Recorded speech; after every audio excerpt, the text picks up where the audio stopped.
Also on Global Watch today, representatives from the Democratic People's Republic of Korea have taken part in a closed-door nuclear symposium in New York. The event took place on the sidelines of the UN General Assembly meeting, and all eyes will be on the DPRK ambassador, who's set to address the gathering on Monday. We get more details from CGTN's Nathan King.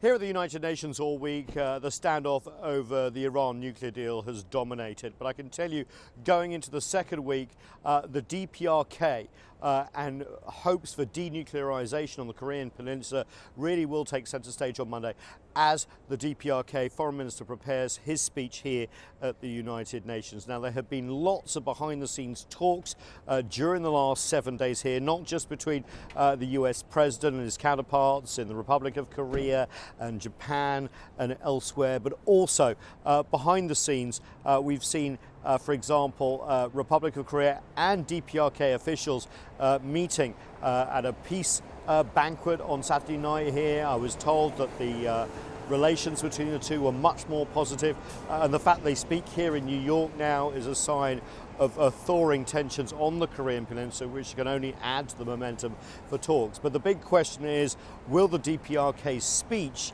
reflect a changing environment? Pyongyang was very happy at the departure of John Bolton, the National Security Advisor to the United States, who had advocated essentially bombing the DPRK and talked about the Libya model, which is essentially getting rid of weapons of mass destruction. That obviously really upset Pyongyang, considering the leader in Libya, Muammar Gaddafi, was essentially killed by a mob.